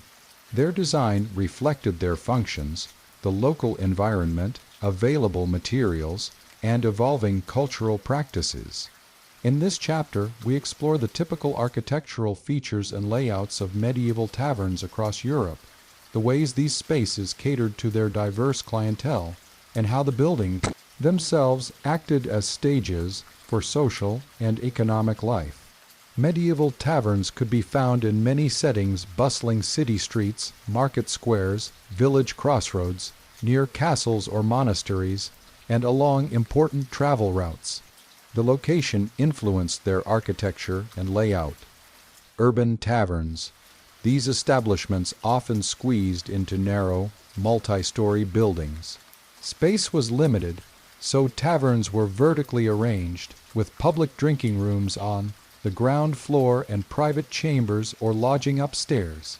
Rural taverns, more likely to occupy larger plots, often timber, framed or stone buildings with attached yards or stables for travelers' horses. Outdoor space allowed for seasonal activities and larger gatherings. Roadside inns. These catered to travelers and traders, emphasizing lodging and stabling alongside food and drink. Layouts often included a stable yard, a courtyard, and rooms arranged for privacy and rest. The materials used to construct taverns depended on local resources and wealth. Timber framing. In many parts of Europe, especially England and Germany, timber framing was the dominant method. Heavy oak beams formed the structural skeleton, with wattle and daub or plaster infilling. Stone, more expensive and durable, stone was favored in wealthier towns or regions with abundant quarries. Stone walls helped retain heat and resist fire. Thatch and tiles. Roofs were usually thatched with straw or rayed in rural areas, while wealthier urban taverns might use wooden shingles or clay tiles. Floors ranged from packed earth or wooden planks to stone slabs in more affluent settings. The internal layout of a medieval tavern was carefully planned to serve multiple functions, including serving ale, eating, socializing, conducting business, lodging, and storage. At the heart of most taverns was the main hall or common room, the space where most drinking and socializing happened. This room typically featured long wooden tables and benches for communal seating, a large hearth or open fire providing warmth and a place to cook, a serving counter or bar area, sometimes called a tap room, where ale was dispensed, walls decorated with local crafts, hunting trophies, or religious icons. The atmosphere was often noisy and lively, with a mix of voices, clinking tankards, and music. The common room was usually the only public space, accessible to all patrons. Many taverns included private rooms or chambers for patrons seeking quieter or more exclusive spaces. These rooms could be rented for private meetings, small banquets, or lodging. Upper floors commonly housed lodging chambers for travelers or regular guests, storage rooms for barrels, foodstuffs, and brewing supplies. Sometimes a separate kitchen, though cooking was often done near the hearth in the main room. Beneath the tavern was often a cellar or basement used for storing ale barrels, food, and sometimes valuables. Cellars helped keep perishables cool and protected stock from theft. Beyond the basic rooms, some taverns included additional features reflecting their clientele and services. Stables and courtyards. For roadside inns and rural taverns, stables were essential for travelers' horses. Courtyards offered space for unloading goods and outdoor gatherings. Separate women's areas. In some taverns, especially in urban centers, separate rooms or areas were reserved for women to drink or socialize, reflecting social norms of gender separation. Gaming corners, dedicated spaces for dice, chess, or other games, were sometimes set apart from the main hall to reduce noise or disputes. Performance space. Some taverns included a raised platform or corner for musicians, minstrels, or storytellers. Lighting and heating were crucial for tavern comfort and usability, especially in colder climates or during winter months. Fireplaces, central hearths or wall fireplaces provided warmth. Chimneys were often rudimentary or absent, meaning smoke filled the room, which also helped preserve meat hung nearby. Candles and rushlights. Lighting was provided by tallow candles or rushlights, dried reeds dipped in animal fat, giving off flickering, smoky light. Windows were usually small, with wooden shutters or oiled cloth instead of glass. This minimized heat loss, but made interiors dim. Taverns were furnished with practicality and durability in mind, but decor also played a role in creating ambience and expressing local culture. Tables and benches. Rough, hewn wooden tables and benches were standard, designed to seat large groups. Barrels and casks. Large barrels were often stacked visibly, signaling the alehouse, his stock and status. Wall hangings. Items such as weapons, hunting trophies, religious icons, and painted signs decorated walls. Signage outside. Taverns displayed signs with images like a tankard, boar, or key, since many patrons were illiterate. The architecture of taverns was not just about function, but also about facilitating social interaction and community dynamics. Communal tables, seating arrangements encouraged conversation among strangers, fostering news exchange and alliance building. Central hearth. The fire was a focal point, a place to warm hands, cook food, and gather in cold weather. Open spaces. The design balanced crowding with openness to allow mingling without chaos. Privacy for dealings. Private rooms enabled confidential negotiations, from business contracts to clandestine meetings. Tavern architecture varied significantly based on wealth, geography, and clientele. Noble taverns. In castles or manorial estates, taverns could be more lavish, with stone floors, tapestries, glass windows, and expensive furnishings. Common taverns. Most taverns serving peasants and artisans were simpler, with rough walls, minimal decoration, and basic furniture. Urban vs. rural. Urban taverns had to adapt to cramped spaces and multi-use buildings, while rural taverns often included large barns or outbuildings. Tavern buildings required constant maintenance due to heavy use, exposure to fire hazards, and damp conditions. Fire risks. Open flames and wooden structures made taverns prone to fire. Many towns had strict regulations to reduce risks, such as fire breaks or banning thatch in dense areas. Sanitation. Poor sanitation and crowded conditions could lead to infestations of pests and disease. Repairs. Owners and alewives regularly repaired roofs, walls, and furniture to keep their establishments inviting and functional. While few original medieval tavern buildings survive intact today, archaeological remains, historical documents, and paintings provide insight into their architecture. Surviving buildings. Some medieval inns and taverns have been preserved or reconstructed, offering a window into design and materials. Guild records and licenses. Documents often described required features, such as adequate ventilation, fire safety measures, and room sizes. Art and literature.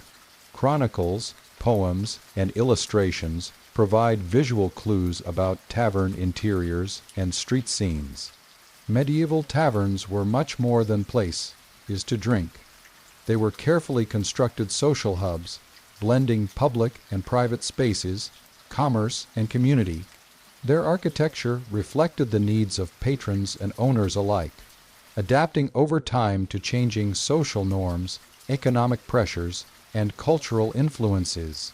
From the timber-framed alehouse on a village green to the crowded urban alehouse down a cobbled street, the physical spaces of medieval taverns shaped the rhythms of medieval life spaces where ale flowed, stories were shared, deals were struck, and communities were forged. After exploring the many facets of medieval taverns, from their architecture and lively social scenes to their role in celebrations, law, travel, and daily life, we arrive at a place of reflection. The medieval tavern was not just a drinking establishment. It was a microcosm of the society it served. It embodied the hopes, struggles, rituals, and relationships of ordinary people across centuries. Taverns were crossroads where peasants, merchants, travelers, and sometimes nobles met. They were places of storytelling, gossip, business, music, and celebration. Their walls bore witness to laughter and conflict, deals struck, and friendships forged. The clatter of tankards and the glow of the hearth shaped experiences that were, for their time, vibrant and essential. Though the medieval world is distant from ours in technology and custom, the tavern's spirit remains recognizable. It reminds us of humanity's need to gather, share stories, seek refuge from hardship, and find joy in companionship. Through the haze of history, the tavern invites us to imagine a night centuries ago, a warm room, the murmur of voices, the scent of ale, and the timeless comfort of belonging. As we close this chapter of boring history for sleep, we acknowledge the many untold stories still hidden in the shadows of these old alehouses. And should you ever want to return, more tales and insights await from the brewing process to the laws that govern these lively places and beyond. For now, raise your mug in a quiet toast to the medieval tavern, a humble yet extraordinary stage in the drama of history.